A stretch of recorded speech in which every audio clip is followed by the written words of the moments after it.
I'm going to take you through a phenomenal back strengthener. I call them 90-90s.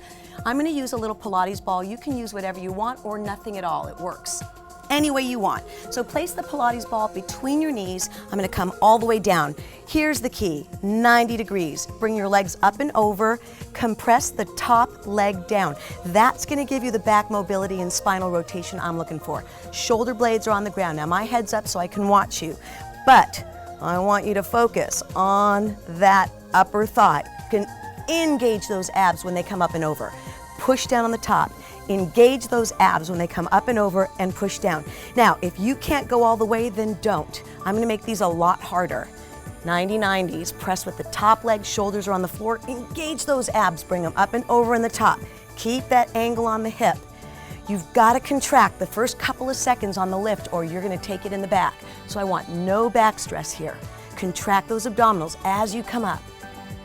All the way over and push. Shoulder blades should be on the ground. Lift one more time. I'm going to come back to center soon, right here. Contract those abs. Back to the center. Pull it on in.